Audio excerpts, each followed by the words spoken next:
নমস্কাৰ সকলোকে মই কংকনা বৰুৱা তেজপুৰ চিকিৎসা মহাবিদ্যালয়ৰ দ্বিতীয় বৰ্ষৰ ছাত্ৰী আজি আকৌ নতুন এটা দিন আপোনালোকৰ লগত আৰম্ভ কৰিবলৈ লৈছো আজি আৰম্ভ কৰাৰ বিশেষ এটা কাৰণ আছে আজি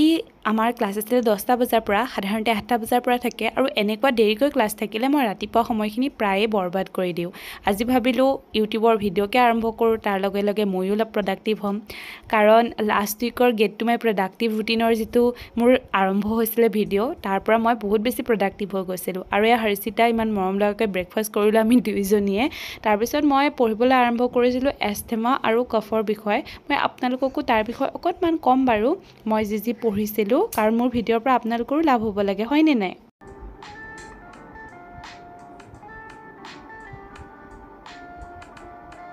মই আপোনালোকক সৰু এটা কথা ক'ব বিচাৰোঁ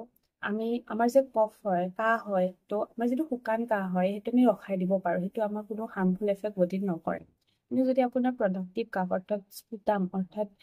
আমাৰ হেকাৰ ওলায় তেতিয়াহ'লে সেই কাফটো আমি ৰখাই দিব নালাগে সেই কাফটো ৰখাই দিয়াৰ কাৰণে আমাৰ কিছুমান হাৰ্মফুল এফেক্ট বডিত হ'ব পাৰে কাৰণ আমাৰ যিটো হেকাৰ আমি উলিয়াই দিওঁ আমাৰ যিটো এয়াৰৱে আছে সেইটোক আমি খালী কৰি দিওঁ তো পাচিছটোক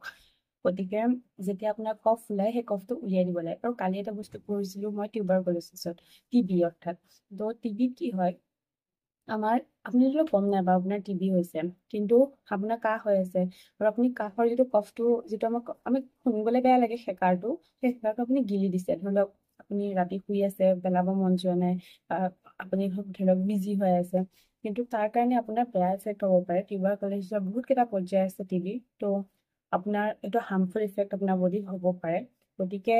আপোনাৰ যিটো হেকাৰ হওক স্পুটাম যিটো কওঁ আমি সেইটো কেতিয়াও গিলি দিব নালাগে যিমান পাৰে আপুনি তাক কাঢ়ি পেলাই মানে উলিয়াই দিব লাগে আৰু মানে এনেকুৱা জেগাত পেলাব আৰু যাতে সেইটো সংক্ৰমণ নহয় এইটোৱে আৰু মোৰ ভিডিঅ' চাইছে কিবাটো নিউজটো ল'ব লাগে আপোনালোকৰ কাৰণে আজি আমাৰ ডাইৰেক্ট ক্লিনিকেল পষ্টিঙে আছিলে আৰু আমাৰ ক্লিনিক চলি আছে পেডিয়া আৰু পেডিয়াট্ৰিক্সত আচলতে আমি সৰু বাচ্চাবিলাকক যে চিকিৎসা কৰিব লাগে আৰু এইটো বহুত ৰিস্কি ডিপাৰ্টমেণ্টটো হয় কাৰণ এই ডিপাৰ্টমেণ্টটোৰ যি সৰু বাচ্চাবিলাকে কেতিয়াও ক'ব নোৱাৰে যে মোৰ এইটো হৈ আছে আৰু পিছৰ ফালৰ পৰা হিয়াষ্টুডিত তোকো ভিডিঅ' কৰোঁ অতিপাত গৰম বহুত গৰম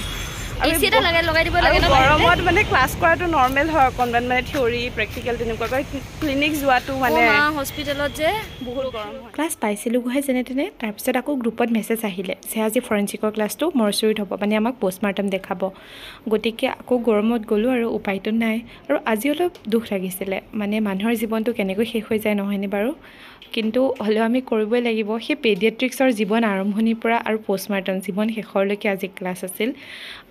আৰু আজি তেনেকুৱাকৈ পষ্টমাৰ্টম দেখুওৱা হোৱা নাছিলে বাৰু আমাক জাষ্ট লিগেলি কি ডকুমেণ্টছ লাগে সেইখিনিৰ বিষয়ে কৈছিলে আৰু এই লিফ্টৰ ফেনকেইখনত আমি স্বৰ্গ বিচাৰি পাওঁ আৰু তাৰপিছত ক্লাছ শেষ হোৱালৈকে মই তেনেকুৱা ভিডিঅ' কৰা নহ'ল বাৰু আৰু এই এক্সাৰচাইজ কৰা সময়খিনিতে আকৌ এক্টিভ কৰি লওঁ নিজকে